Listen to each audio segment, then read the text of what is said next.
This is the Living in Mid-Bloom podcast, lighthearted and heartfelt conversations about what it looks like to live, heal, and blossom in middle age. I'm your host, April Pruitt. Let's get our bloom on. Where am I? Oh, yes, this is my podcast, Living in Mid-Bloom, and I'm here with my friend and guest, Karen M. Carlson. Hi, Karen. Hello. I'm so excited to be here.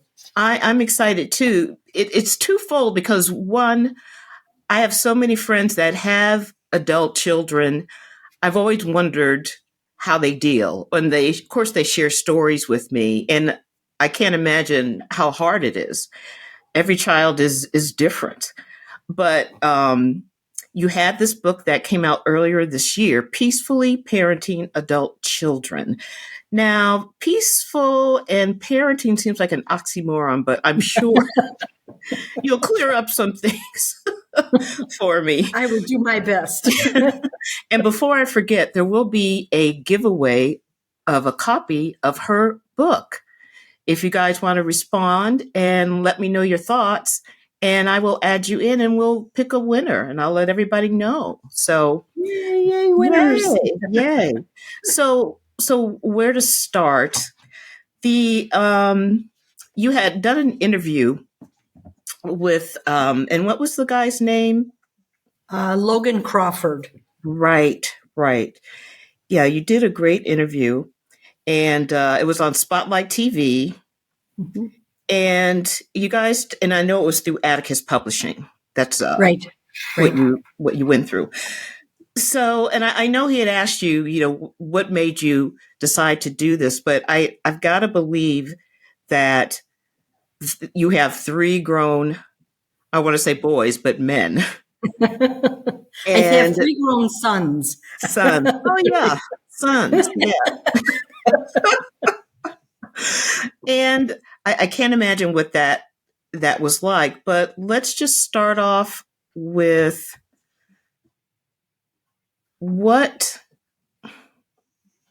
if, I don't know, if you could name like the top three most difficult things about raising a child, a person, what would you? Wow. I guess initially I would say just the individual quirks that every person has, whether they're a child or whether they're an adult. Yeah. Each of us has our individuality. And that's something I think that takes a very long time for people to actually embrace. We try so hard to formulate these children to follow a path, to fit into a mold. And I think learning to embrace their different preferences is one of the big challenges, because it might be very different from yours. Right. And so I think that's one of the big challenges. For me, one of the other challenges was I had my three boys in 4 years, so they were very close together. So it was a pretty crazy time through all of their childhood, just because you were banging against each of them. And as I said, with their individual, preferences and personalities and all of that, the good, the bad, and the ugly, it really made it a challenging. And I think the third thing I would say is learning to help them develop relationships. Learning to help them decipher those friends that could be lifelong friends, and the friends that are really there to just exploit or bully or beat you up, or not maybe physically, but just emotionally. Right, sure. Kind of, I think helping them have a sounding board and being able to give them some constructive input into deciphering those relationships, I think are some of the big challenges. It's easy as a parent sometimes to give advice. But that isn't always the best way to engage. and have Right. a give and a take so They that have they to can come up feel with like they're heard. exactly, come up with their own conclusions about us and learning how to communicate. And And learning the lessons that they need to right, learn when those relationships go badly. right. And that is tough. A friend of mine, someone I used to spend some time with, she has two boys, and one of them went to Brown University, is doing well. The other son, not as, I guess you want to say, not as, I don't know, has not Established or as well in life. mm-hmm. And some of her friends would say, so and so who went to Brown, he's just doing great. You should be really, really happy about that. And she would say, well, then is it my responsibility that my son that's not doing well? Is that my fault? Her point was, it's like, it's just not me that decides how they're going to turn out. I mean, you can Oh, only for sure. do so much, right? I Right. mean, Right. And you have, when they're pretty little, you have a lot of influence in their choices and all of those things. But yeah, as they mature and as they grow older, outside people start to have much more influence on their choices and on their behaviors and those types of things. And all the way through, and the book really dips into it. Significant others and those relationships and in-law and grandparenting, it really, mm, it never ends. Once you're a parent, right. it never ends. It just keeps changing. Right. As you say, new people come in their lives, and your role is changing, is constantly changing. And then it's kind of, to me, it's like riding a tightrope of, okay, what can I say, what I shouldn't say? Okay, I guess they have to make their own mistakes. I Yes. mean, it's Yes. Right. to me, it's the toughest job in the world. It Right. is.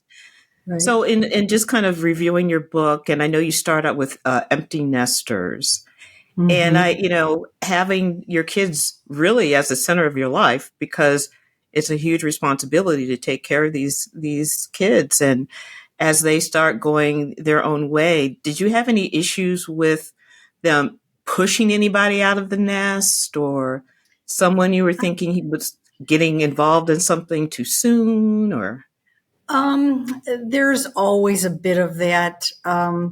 Sometimes the relationships they get into, the choices that they make might not be the best, but once again, they have to learn from those. So I have three sons, but I've been a mother-in-law 5 times. So obviously there's oh been wow, some, ups and downs and ebbs and yeah, flows in relationships and all of that.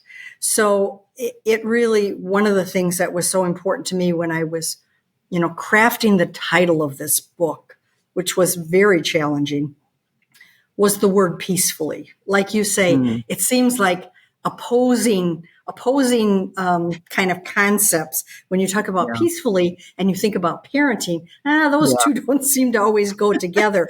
But right, my goal really was to help people see it as a way of learning how to peacefully parent adult children and to move away from. I've been a massage therapist for 25 years. So I've had a lot of people on my table and heard a lot of things, and people share a lot of things.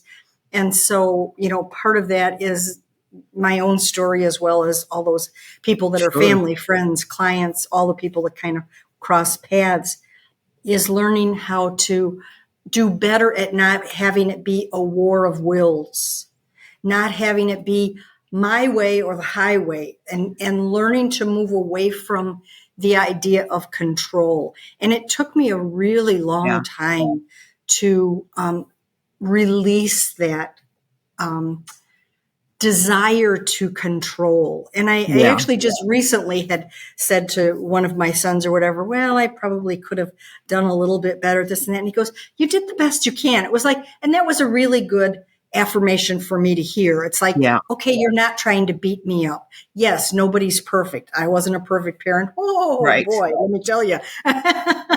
But those are really, really kind words. Honestly, he's being yes, open and honest with you about that. That's right. awesome, and that they can And come it's to that taken the two, realization. right, with that particular son, it's taken a while for us, for him, I think, to realize that and express that and not have some other perceptions that maybe were not quite so positive. So sometimes Yeah, patience is really difficult in learning how to wait for them to come. A lot of times you hear that saying that, when the kids get to be 21 or 25, oh, their parents all of a sudden get smarter. right. Oh, that's what you. Oh, got Or you it. do actually know something. Exactly. Okay, I'll give you a little credit on that, Mom. Oh my gosh. Well, and like you said, especially as they get older, you see how each their own person Mm-hmm. and dealing with them separately, I guess, or figuring out what they need from you. Mm-hmm. What was and what is that like? Well, I think for me, one of the things that was challenging is boys don't always use words a lot. You get one Yeah. word answers or you get a grunt. They're not less necessarily ones that want to unpack things and talk about things and Hmm. really explore things and their feelings. That just wasn't happening. So I felt like I was on the short side of that stick a little bit. And I Yeah. have learned a tremendous amount from my daughter-in-laws, my relationships with my daughter-in-laws, Oh, and also now my granddaughters, that I'm amazed how many words they use to talk about something. I guess that was a big change. Your house is full of men. Yeah. Yes, I grew up with 5 brothers and then I had 3 sons. Wow. So it was definitely a male Yeah. dominated environment. So I wasn't surprised by boys. I was kind of used to that. So there was no Yeah. surprises. Well, I shouldn't say no surprises, but it wasn't like everything surprised me.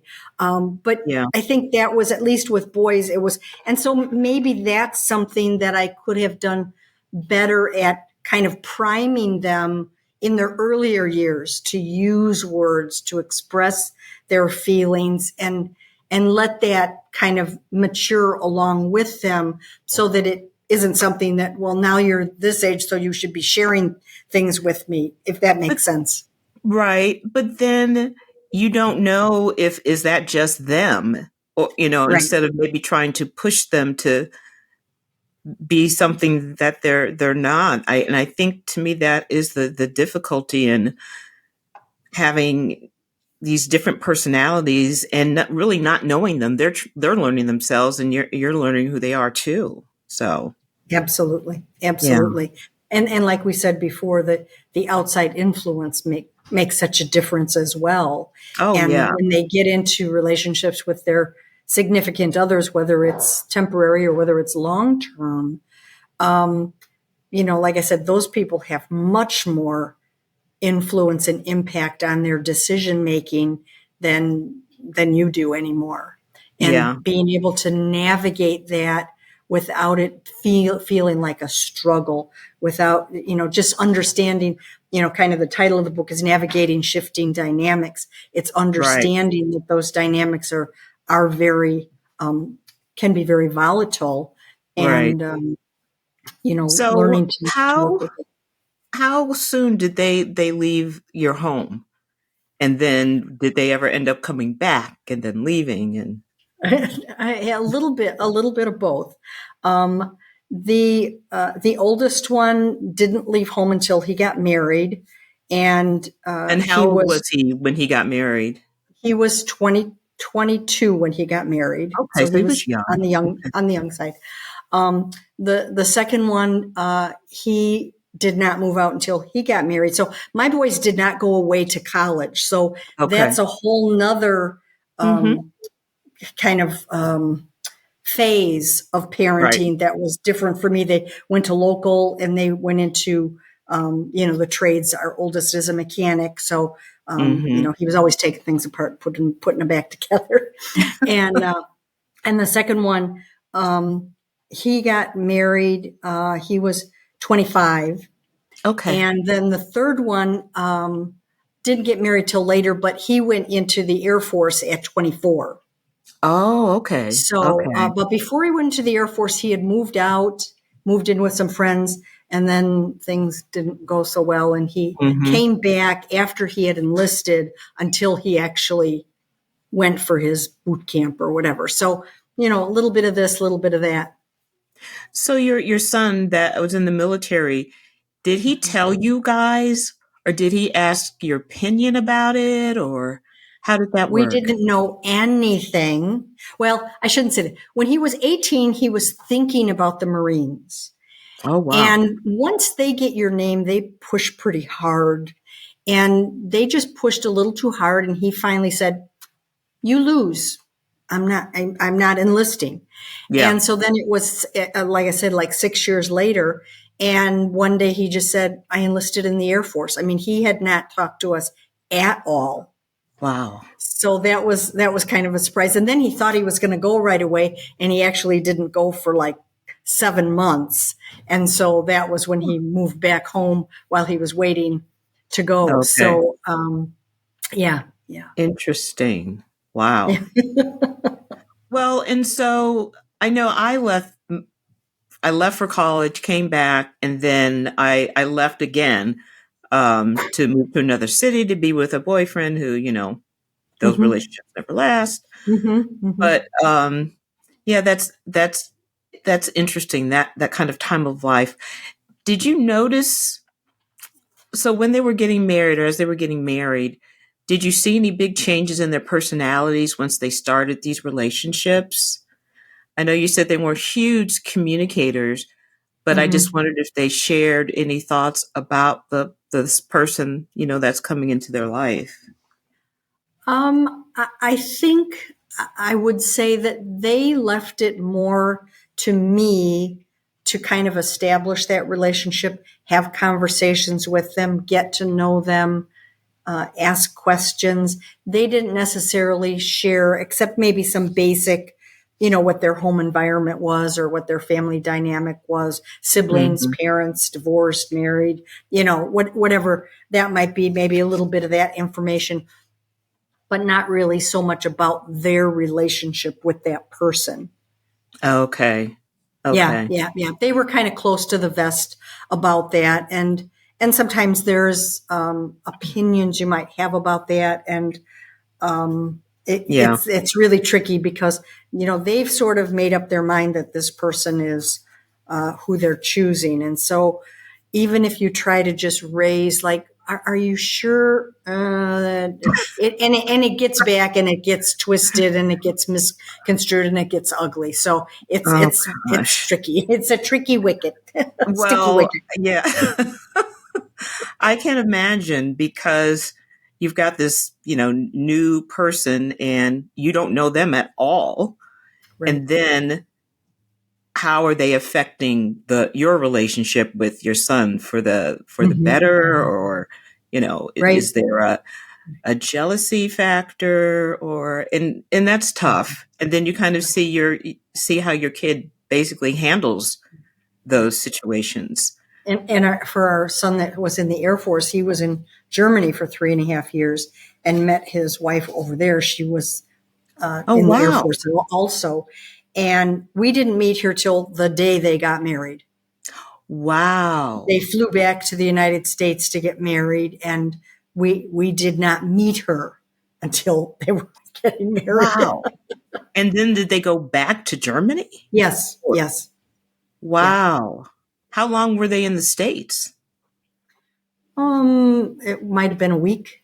Wow. Yeah, they really just flew back to get married, and then they were back in Germany. So yeah, it's like quick, Right. turnaround, and yeah, Wow. What was her family there? Did they get married near you, or was everybody they got gathering someplace? married closer to her family. So our three sons were there, and one of my brothers and his wife, or just one of my brothers and then my mom were there.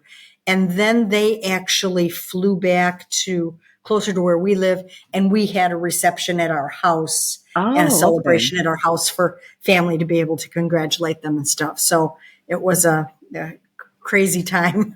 Yeah, no kidding. So when did they end up coming back?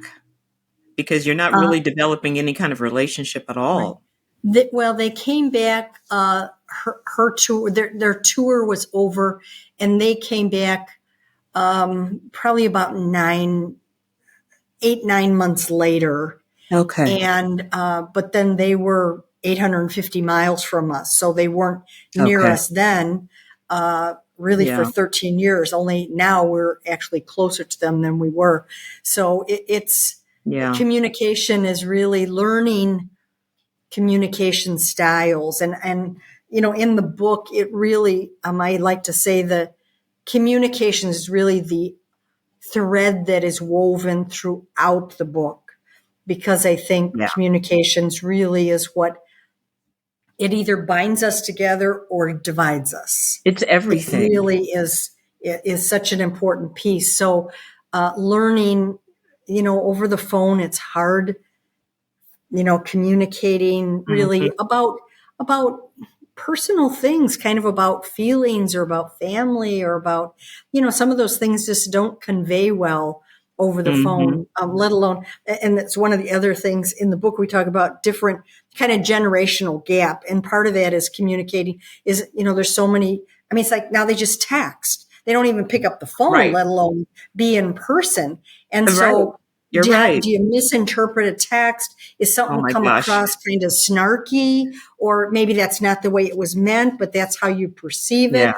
Or you say Yeah. something and you think you're being funny. Well, that humor Right. just didn't come across. Someone takes it personally, and Right, then what you don't know, especially with the daughter-in-law, is do they want what kind of relationship do they want with you? Do they right. want a kind of deeper understanding relationship, or standoffish? And I think that's got to be tough too. I think a lot of that depends on the relationships they have with their mothers, fathers, siblings, whoever it might be, the other people that are influencing them. I Sure. think has a big influence. So there are some that are are more interested in feeling connected, and there's some that really kind of want an arm's length. They really are not so much interested in having your input or your, you Hmm. know, that type of thing. Have you felt, and it wouldn't be unusual, that maybe there was, I don't want to say interference, but uh, these relationships that may have caused a change in how close you are with your sons? Has that? I'm sure that's come up. Sure, sure, sure. And the other thing is too, I think as a general rule, so much of our society now is more mobile that you don't have the nuclear family unit like Yeah. when when we may have been growing up, when past generations had, even after you got married, you still lived in the vicinity, you Right. still lived within a drivable distance. So maybe you had Sunday dinner together, or you got together for birthdays, or you got together Hmm. for different occasions and stuff. My husband and I, we have moved 8 times. And so we've moved a lot. And so Yeah. we were not close to family. So that when we had our children, we didn't have parents that were close by to help babysit Oh or to give yeah. us a night off or something like that.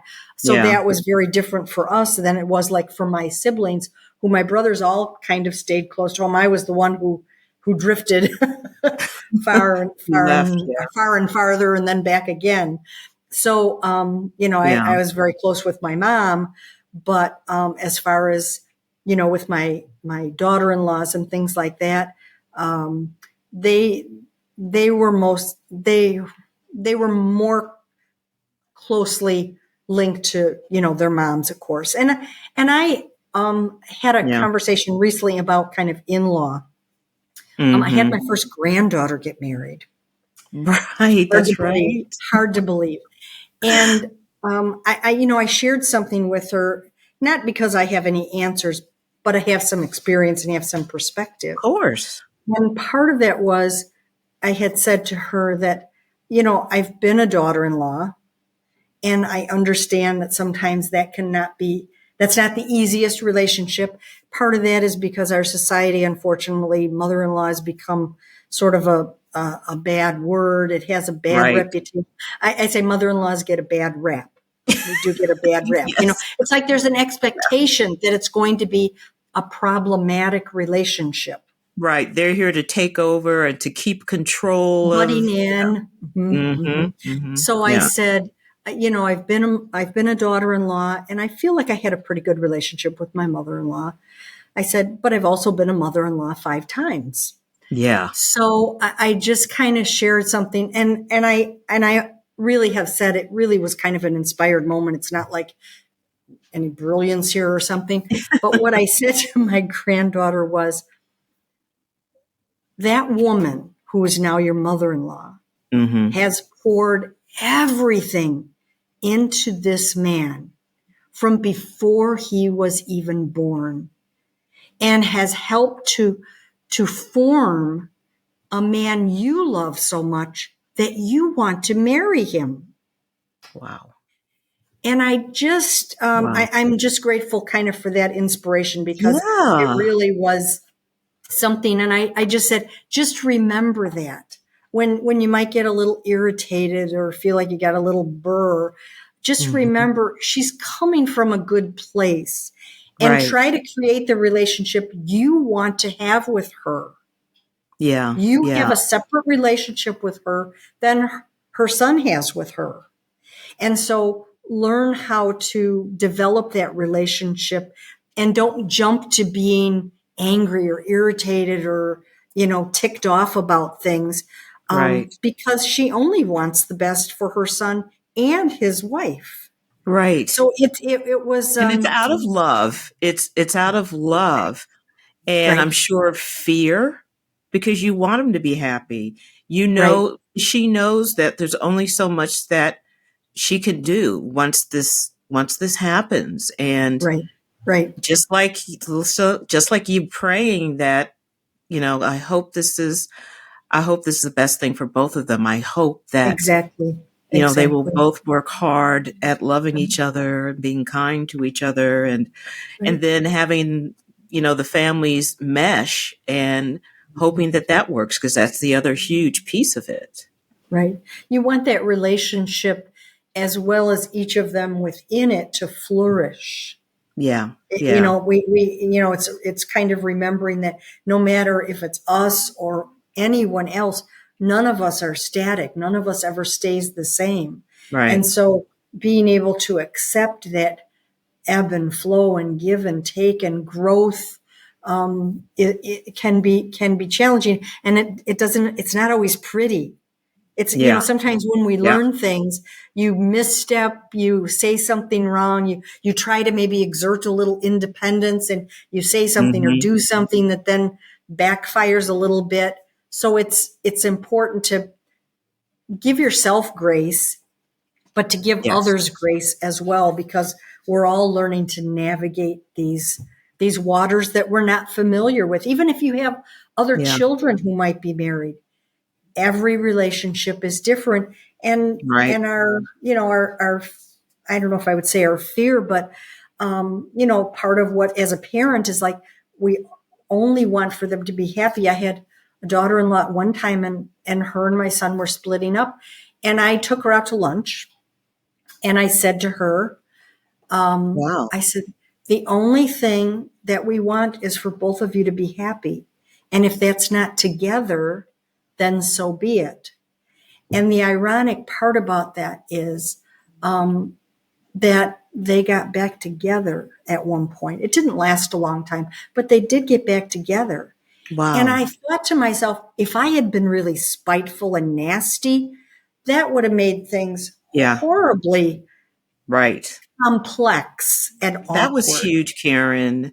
I give you credit. That was huge. And that's powerful, that you're not going to put blame on her and make her feel bad about something that's terribly traumatic for them. Right. And and everyone. So, It takes two to enter into a marriage, and it takes two to exit a marriage. mhm, There's always, kind of like the his side and her side, and the reality. Sometimes our right. perspective we don't recollect accurately. So I guess I would say, going back to, come from a place of giving yourself grace, but giving others grace as well, because as I Yeah, said to my granddaughter, it's real easy. It's a slippery slope when you're with others and they start talking and complaining about mother-in-law, right, this, to find something to complain about. right. But don't go there. Don't give into that, Yeah, and find, because you can find something to complain about without having to look very far at all. absolutely, absolutely. So sort And of the rise above that a little bit, I guess I would right. say.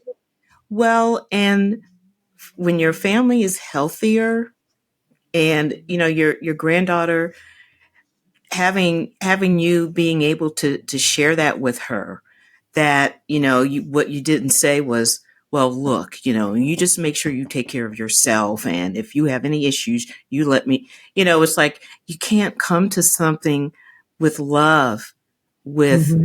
these Mm-hmm. prefabbed ideas, or fear, or protecting yourself. This is a huge step, and you hope that everybody's on their side, but you don't know what other family members are saying or are Sure. doing. Did Sure. you ever feel disrespected by your sons at any point as they grew into adulthood? Um, I would say, as they were growing into adulthood, uh, I had to learn how to give them a little more latitude, because they lived at home for the most part until they got Yeah, married. I yeah. had to kind of give them that space. And one of the shifts in thinking that I kind of had to learn to embrace was, sort of like at the very beginning of our the podcast. I had to come to the realization they were no longer my children. They were Mm. my sons, but they were no longer Ah, my children. And that was one of those kind of that's huge. defining moments where I kind of shifted away from, okay, I don't have this control. It's not completely my responsibility to be helping to form them because they've become adults. Um, Hmm. they'll always be my sons. They're my sons, but they're not my children. Because when you think of children, you think of having more influence in them. Right. And so when I created the title for the book, Peacefully Parenting Adult Children, there are people that said to me, well, adult children, that seems like it's conflicting, but it's a terminology that is searched. So when We're you're all talking about adult keywords, children, okay? right, right, All right, right, are. right, right, right, right. When you're your mama's baby, you're your mama's baby. Right. Exactly. the numbers, Exactly. the number is inconsequential. That's right. Have so give me the age of your sons just so I can, and I know they're pretty close in age, you said. Mm-hmm, mm-hmm. It's very hard for me to believe that the oldest one next June will be 50. How did What? that happen? How did that When happen? when you had I feel like, well, 50-year-old that's is my illegal. contemporary. How can it be my son? And then the next one is 47, and the youngest one is 45. So, yeah. Do you feel like do they still feel, I mean, obviously they're your sons, but Mhm. do you feel like more of a friend, or you still have that feeling of this is mom? I don't feel like we ever moved into um, being friends so much. It might have been different with a daughter. I don't know. Yeah. because, I don't go shopping with them. I don't go Right. get a pedicure with them. I don't do any of those kinds of Very good things. point. You don't toss the football when you So there's not those kind of shared experiences that might bond you in a different way, where you're bridging Mhm. between being the parent, being the mother, and being a Yeah. companion, being a friend, being, that type of Mhm. thing. Mhm. So I would say it was, it's a little bit different, I think, with sons. I mean, I now take my granddaughters, to lunch. I alternate and let Yeah. them just, and they really enjoy that. And I really enjoy just Yeah. being able to be part of their lives and Oh, I'm sure. communicating that way. So it's not the search. And I think, from people that I know and my own experience, it's not trying when they're growing up and coming into adulthood. It isn't necessarily trying to be their friend. Yeah. It is allowing that relationship to evolve. And if there is an opportunity for it to move towards more of Mhm. companionship, friendship, whatever that might be. My youngest son does say to me, I wouldn't say frequently, but I'll make a comment and he goes, yeah, mom, that guilt trip stuff doesn't work anymore. Okay, point taken. How about that? That's right. That's right. And I love that he feels like he can say that and Right. kind of let me know it's like, yeah, that's not working, as Right, I right, try to be right. so subtle, as I But try to be that'll so trickle subtle. away, Mom. Yeah. I don't know anybody who had like a friendship with their parents. And maybe Hmm. it's because it's a different generation. I don't know. Hmm. But it seems like with younger people, it just seems different. Hmm. And I don't want to say, I don't want to say less controlled, but Hmm. it seems like younger people seem to, and I hate, and I don't want to put anybody in a box either, but it's like they get away with things. Like they say things that I think are disrespectful when Hmm. I know that I don't think I would have lived if Oh, I oh, had, oh, yes. There's definitely been those moments where, maybe not my sons, but right, somebody says something that is right, kind of harsh, right. and when we kind of talk about that change and stuff like that, towards Hmm. the end of the book, I talk about role reversal, Mm. and that seems like you might think, oh, that's a long way down the road, but the years go by much more quickly than we Yeah, think. And that's and there's true. people that I know and probably that there might be a moment where you're having to ask for your son or daughter's help or Right, assistance, whether right. it's with something physical, whether it's with something financial. So it touches on that a Hmm. little bit in the Hmm. book, and navigating once again a different phase of the Of the relationship, relationship. and Yeah. and how you approach that and how you ask. And it's that can be very, very tricky. It's Yeah, I can see that. When especially, when you're, and I don't want to use the word pride, but maybe it's like you've always been the one to take care of them.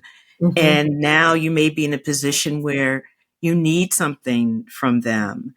You're And humbled a bit. You're humbled a bit yeah, for sure. yeah. But if that relationship can continue, then to me, I think it's a beautiful thing that can continue, and you being able, or any parent being able to ask, and that Mhm. child, that son or daughter, are willing to talk to you, or at least have an honest conversation. It, Right. the ties with children and their parents are just Mhm. undeniable, because Right. if I think of everything that any of us have dealt with or difficulties, not blaming parents or whatever, but it just seems like it all goes back to childhood and what Mhm. those Mhm. relationships were, and then Mhm. how you chose to live your life based on what you experienced. Right. And obviously that would be the same with your sons. Are right. they close to each other as far, or do you know if they're close with each other? They're not particularly close. And I'd say that probably, their interests are very different. So they were never like super buddies, super close as Yeah. siblings. I wouldn't say they never stuck up for each other because I know that they did, Yeah. but it's not like they were in sports together, or like they didn't have a lot of the same interests. And the other thing is they live very far from each other. They live 800 miles from each other, so all three of them are Yeah. kind of spread. So we've now sort of, I'd say, established where we seem to get together once a year, like all of the families. Oh, And we that's have, great. we go someplace and we have a weekend or something like that where we are together. And those are, priceless really, but, Sure. um, chaotic and overwhelming as well. But trying to get everybody to agree, or trying to get people to, coordinate plans and things like that. But I hope that it is something that we can keep doing, because, you might be with one of your sons, but those cousins never, I mean, my cousins, I had 26 cousins on just my dad's side of the family, Wow. first cousins. And Yeah. we got together often. The Hmm. parents played pinochle together, or we Right. got together for Right. different things. So I really knew my first cousins. I Hmm. feel like Hmm. from us moving, I feel like my sons didn't have maybe as close a relationships with their first cousins, and their children as well. They don't see them very often, but it seems like when they Yeah. do, they really do enjoy each other, and, find that common bond, which is Yeah. heartwarming. And I understand in part because my dad was in the military. We moved around a lot. But when we moved back, to where they were both raised, I enjoyed the time with my first cousins because there's no other Mhm. relationship like that, when you have Right, that opportunity. right, So right, right. I get that. I find it interesting. They were close in age, but they just Mhm. ended up doing their own separate thing. Right, right, right. Yep, And absolutely. the good thing is though that so if you do this once a year, that people are willing to do it, to make the effort to be able to see each other, knowing that it's going to be possibly another year or until there's another family event going on. So I Right. guess it's really about how to stay connected Well, I with think I everyone. think one of the things it's important to, either not necessarily as a whole, but also as individuals, to try to create memories. When I'm with them, just to have a few minutes to have a one-on-one conversation, because having a one-on-one conversation with your own son or daughter is different Hmm. than being with their spouse and with Oh their yeah, kids and so just being able to have just a short little, how are things at work, or how are things here, or how are, yeah, and you may not get a lot back, but I think yeah, it's the effort to give them an opportunity to share something, or to connect a little bit more intimately than just the broad, yeah. group. Well, and I think that that would be important to them to know that you're seeking them out individually, you know? Hmm. And Y- sometimes I just send them text messages, because it's, text is easy. And I'll Yeah, send them a yeah, meme, or I'll just send them something that I see, and just letting them know I'm thinking about them and I love them. And I had to learn, when I would do that, not to expect a response. okay. I respond to things, but that's Right, me. I'm right, much more relational, right. and they do not. And I've said to one of my sons, I'm like, answer, mama.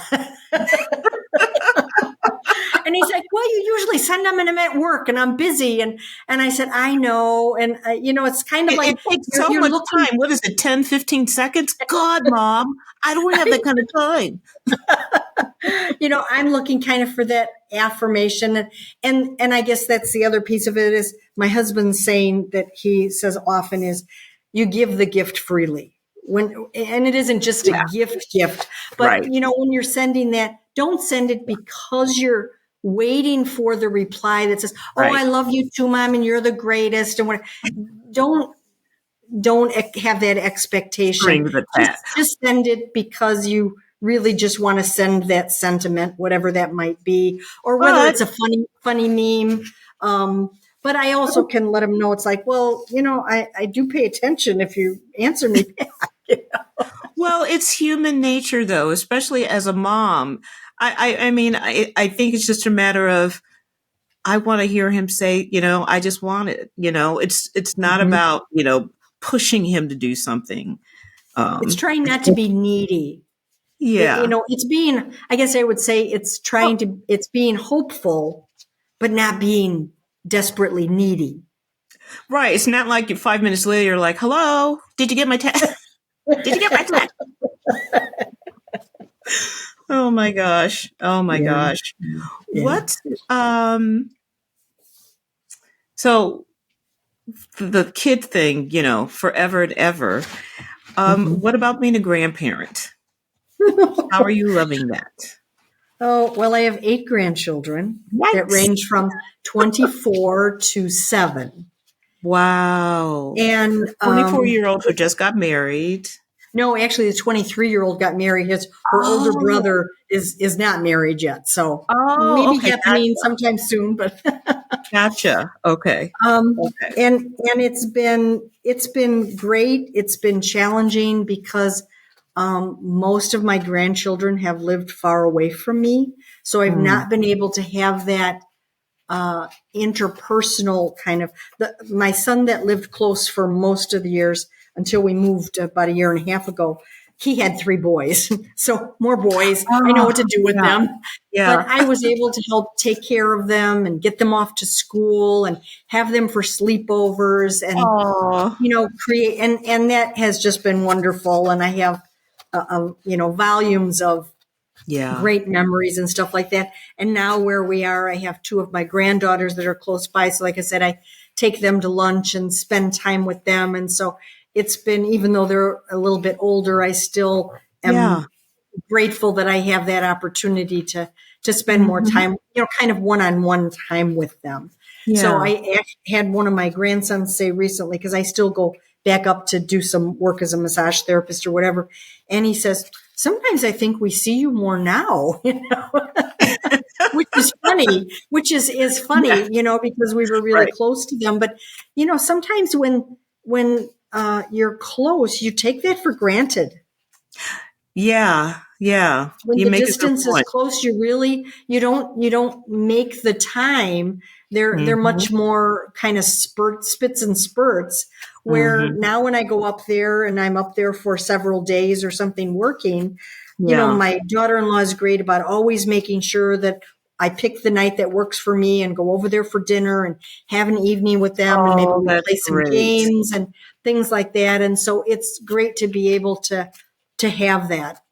So Hmm. I know a lot of people have said, I wish I could have just jumped right to grandparenting and skipped over that parenting part, but it doesn't work Really, that way. really, diaper needs to be changed. Here you go. Yeah, Yeah, it's a full, kind of full circle. The joy of yeah. grandparenting is you don't have all the responsibility for. It's not Hmm. like you're Hmm. still not trying to have input into who they are becoming and different things like But that. there's And less and I'm stress, one. I think, less stress Right, on you right, because right. It's not the you're day not in and day out. exactly, Yeah, exactly. You're not responsible for completely molding this person, right, but it's right. such a value added to have them have you in their lives. I think that's awesome. I'd like to believe that that is so. Yes. Yeah, yeah. So it's a wonderful progression of Hmm. family and life and Yeah. my husband and I have been together a long time, and so I've come to realize, though, also with my daughter-in-laws and stuff, families where there has been divorce. And in the book, I actually talk a little bit about silver splitting, because now, Yeah. I don't know if it's the same as it was, kind of in past generations, where parents would stay together until the kids were, out of the house or more Mm-hmm. adult, and then they would get divorced because they had grown apart or something.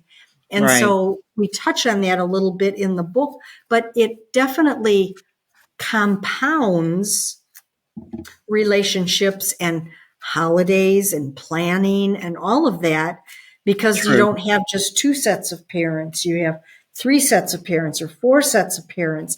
And so that's something that is, Yeah. like I said, kind of, I don't want to say complicates, because that tends to have a negative connotation, but it certainly adds to the dynamics that you need to navigate to try to collaborate and make concessions and give and take, and especially with holidays and stick, that's always a Yeah. huge point of contention. It's like, well, we always do it on this date and it has to be this way. Like I said, have a little bit of grace, because other families have their traditions as well. Yeah. You don't want to, if you have one, all you need is one part of the family that is just like, we're not going to be cooperative because we're pissed. And, and it makes it difficult for everyone. So Right, especially for the kids. right, And, right. I've wanted to ask you, so, as you're parenting, your kids say they're older, have they ever come to you with something that scared you? Because obviously, daughters, sons, whatever, there can be a myriad of problems, whether it's substance abuse or being in Mm-hmm. a bad relationship, Mm-hmm. or, something that would cause you concern. I mean, I'm obviously aware that with people that are in my life, and, how they deal with it.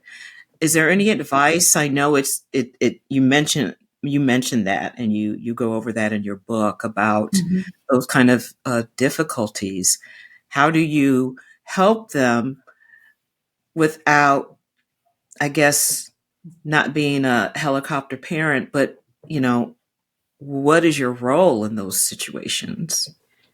I think for the most part, you have to play it by ear a little bit, but it's really primarily listening more than talking. It really is letting them have it be a safe space, a safe conversation where they can express themselves, and they can really let you know that, something is going on that is really hurting them, or something is really emotionally, Hmm. challenging, and not necessarily jumping to the rescue and say, well, you need to do this. But once again, they have to navigate that on their own. Because you don't always have the same experience as you. So you can't say, well, this is what I did and this is what worked, Right. because it doesn't work for everyone. Right. I mean, I'll say, fortunately, I have not been through divorce. So I can't give advice about how to navigate Hmm. going through a divorce or having to deal with an ex, or what. I can't Yeah. do that, but I can listen, and I can still give some feedback, but they really have to implement it and apply it, and decide for themselves Hmm. what works for them, and what outcome are they looking for. I mean, unfortunately, people get very angry and can be very spiteful, and the ramifications of that are, Yeah. not always pleasant. Yeah. And I can't say, well, don't do that, because you're just going to be digging a hole, or you're just going to be creating, something. Yeah. It's sometimes it can be very volatile, Yeah. and that is really hard. So there are things that they have shared that have scared me and worried me a lot and caused me Yeah. tears and Yeah. stuff. But It's mostly just trying to listen and try to be as supportive a parent as possible without imposing shoulds. Because that is a tough spot, especially if you're saying something like you said, you come off, say more aggressively of this, you have to do this, you have to, Mhm. and they immediately just disconnect from that Or because get they're still defensive. trying to figure it out. Yeah. They're still trying to figure it out, and you're already telling them they need to do this or that. Right? They're I think, hurting. They're yeah. hurting. And sometimes when you're hurting, you can't think clearly. You Hmm. can't see, you can't see into the future. You can't project what this action may Hmm. produce. Hmm. And the other piece of it is judgment. I mean, Mhm. I can, Mhm. parenting is tough. I get it. But I recall times when, you know, I was hurting about something and my mother judged me. And I thought, okay, Mhm. I know now. I can't go to her for this because Mhm. she didn't have the capacity for it. And Right, that's the right, way it right, is. right. One of the things that happened after my dad died, my dad's been gone 28 years or whatever, and after he died, my heart was kind of broken Of and course. I was crying and stuff. And my mom just did not want any part of that. She was just like, stop crying. I mean, like yelling at me, stop crying. And at one point, I sort of reflected on it and I realized I think we never want to see our children unhappy or hurting. And so she couldn't change anything about that situation. So she didn't want to see it. She didn't Yeah. want to see me hurting. She didn't want to see me crying because she couldn't do anything about it. And Yeah. so I just Yeah. realized like, okay, I just don't cry around mom because it was Right. hurt. It was like it was hurting her to see me hurting.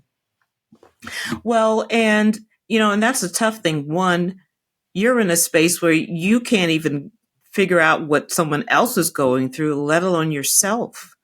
Right. And that can be hurtful. But I love that over time you realized, oh, this is probably what it is. Because I know there have been times when my parents would get mad at me or something because I was crying, and I realized that because they can't fix it. Right. They Right. can't Right. fix it. So the best thing to do is tell you to not cry. That's right. I don't want to see it. If I don't see Yeah. it, then. Yeah. So, and that's that. That's right. What?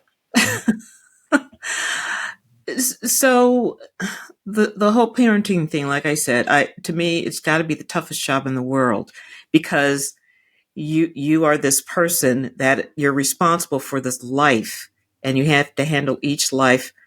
Well, I shouldn't say you have to, but if you're Mhm. trying your best to do the best for each one, and Mhm. that's all you can do. I Right. mean, it's Right. not going to be perfect. There's no question about that. And then when they're adults, you have to have those same feeling. But like you said, you try your best not to say something that will have them running.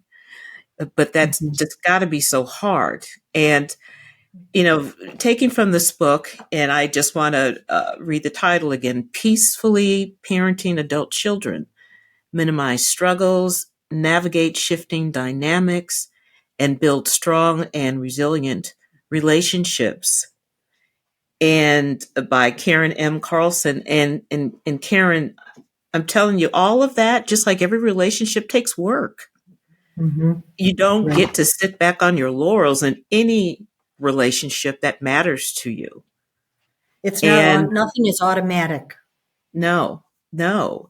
And more than anything, I think a parent child relationship is the one that changes the most because you are there for life. Right.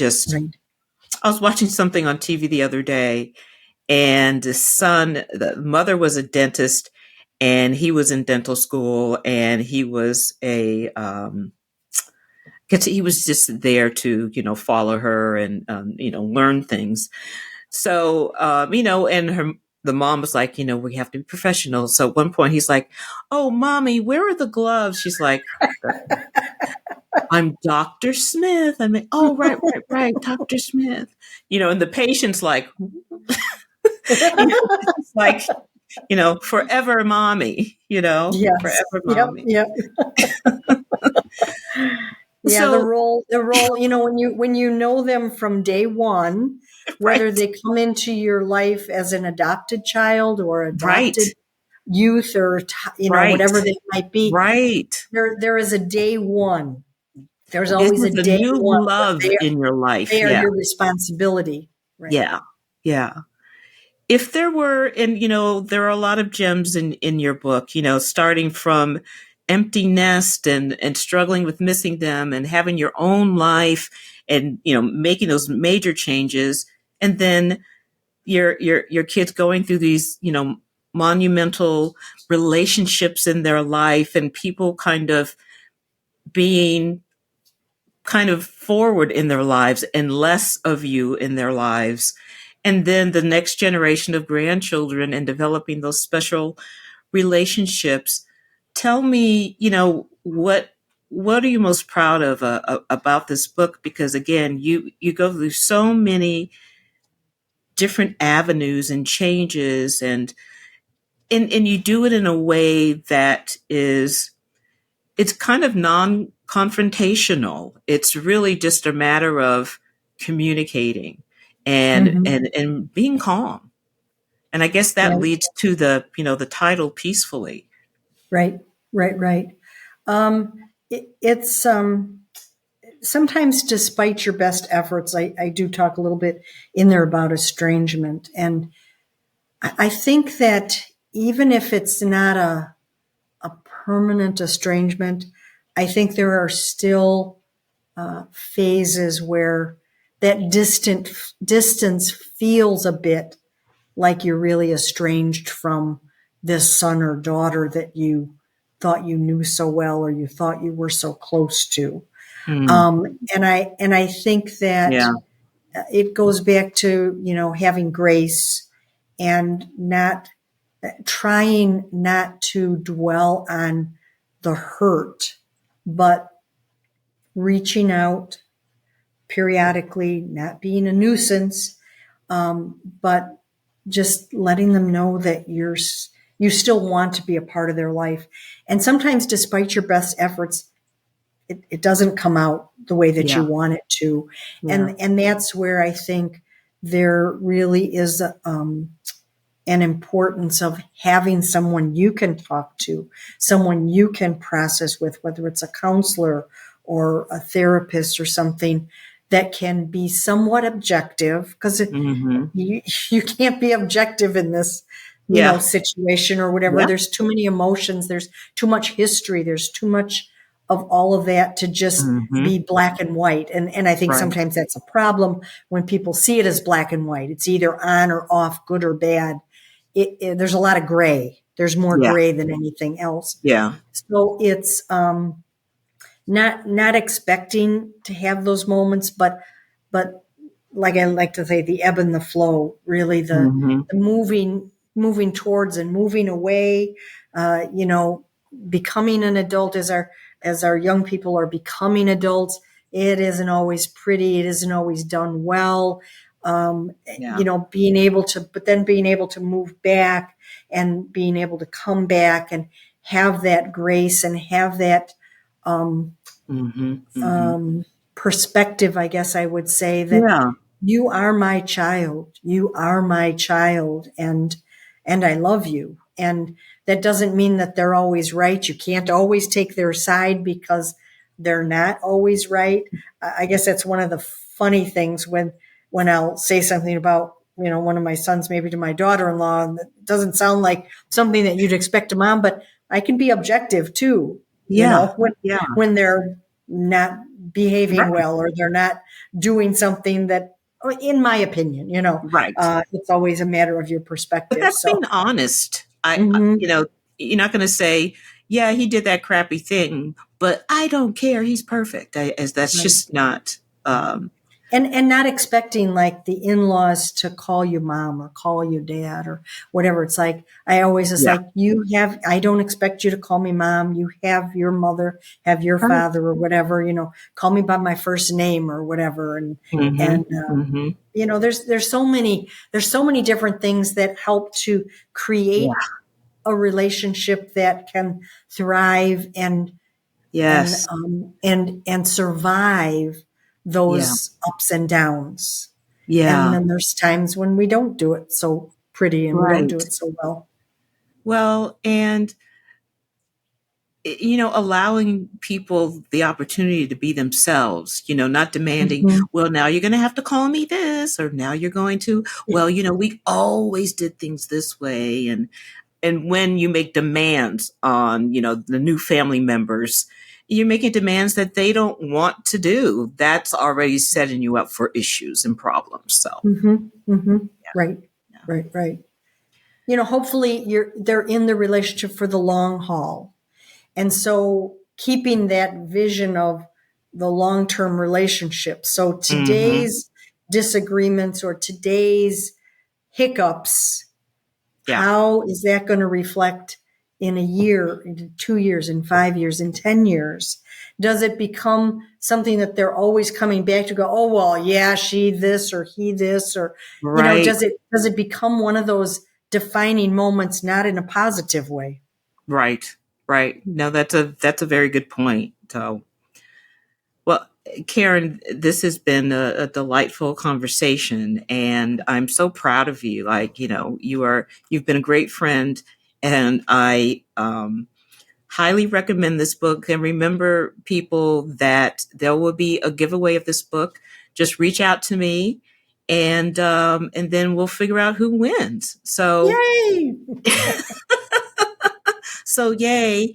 So, Karen, have a beautiful rest of the day. And I thank you so much for sharing your personal stories and for this great information that I know will be a great guide to so many people. That is my hope. That is my hope for sure. So All right, thank you so honey. much for having me. I enjoyed My every bit of it pleasure. and look forward to seeing you soon. Yes, ma'am. Bye. Thank you for joining me today on Living in Midbloom. I hope you found this episode insightful, meaningful, and maybe it's given you something to think about. I invite you to share your positive reviews or ideas on topics you would like me to touch on by leaving your comments on Apple Podcasts, Spotify, Castbox, Podchaser, or Podcast Addict. We are all divine beings who just want to be seen, heard, and loved. Have a beautiful day.